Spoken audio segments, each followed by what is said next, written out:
রাগ এবং ঝড় দুটোই একরকম। থেমে যাওয়ার পর বোঝা যায় কতটা ক্ষতি হয়েছে। নিজের স্বার্থে বদলে গিয়ে পরিস্থিতিকে দায়ী করো না। থেকে যাওয়ার ইচ্ছে থাকলে শত কঠিন পরিস্থিতি উপেক্ষা করেও থেকে যাওয়া যায়। পৃথিবীতে এমন কিছু মানুষ আছে যাদের পুরো জীবনটাই কেটে যাচ্ছে ভুল মানুষের সাথে। শুধুমাত্র লোকে কি বলবে এই কথা ভেবে আমরা প্রতিনিয়ত নিজেদের কত ইচ্ছাকে হত্যা করি। সেই সব মানুষকে সম্মান করুন। আপনার মন খারাপ হবে জেনেও যারা সত্য কথা বলে, তার কাছে তুমি কখনোই জিততে পারবে না যে তোমার খুশির জন্য হার মেনে নেয়। পান্তা ভাতের প্রশংসা সবাই করে, কিন্তু পছন্দ করে বিরিয়ানি। তেমনি কালো ছেলে মেয়েদের প্রশংসা সবাই করে, বাস্তবে পছন্দ করে সাদা চামড়া। আমি তাকে ভুলতে পারিনি, অথচ সে আমাকে মনেই রাখেনি। নিজেকে এতটা সম্মান করুন যেন কেউ আপনাকে প্রাপ্য মূল্য না দিলে দূরে যেতে সময় না লাগে। দুনিয়া একটা জিনিস শিখিয়ে দিয়েছে, ভালোবাসা হোক বা বন্ধুত্ব, কোনোটাতেই আশা রাখতে নেই।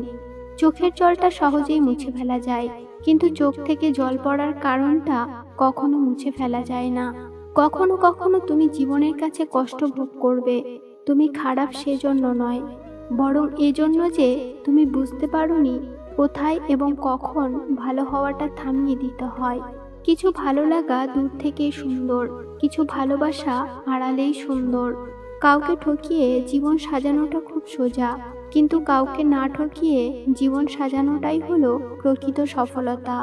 কিছু মানুষ সব পারে, শুধু নিজের রাগটা সামলাতে পারে না। রাগের মাথায় মুখে যা আসে তাই বলে দেয়, কিন্তু পরে নিজেই বেশি কষ্ট পায়।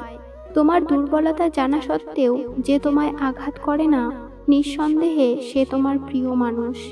প্রতিদিন অল্প অল্প আঘাত পেতে পেতে একটা সময় সহ্য হয়ে যায়। কেউ আঘাত করে কথা বললে গায়ে লাগে না। তুমি দেখতে যেমনই হও না কেন, তবু আমার জন্য তুমিই সেরা। পেট ভর্তি থাকলে উপদেশ দিতে বেশ ভালো লাগে, আর পেট শূন্য থাকলে উপদেশ নিতে বড় জ্বালা লাগে। প্রিয় জিনিসগুলো কেবল চাইলেই হয় না, কপালেও থাকতে হয়। প্রেমিকার চোখে বুদ্ধিমান, স্ত্রীর চোখে সিংহ, সমাজের চোখে সম্মানিত ব্যক্তি। এটাই এখন আমাদের সমাজের বাস্তবতা।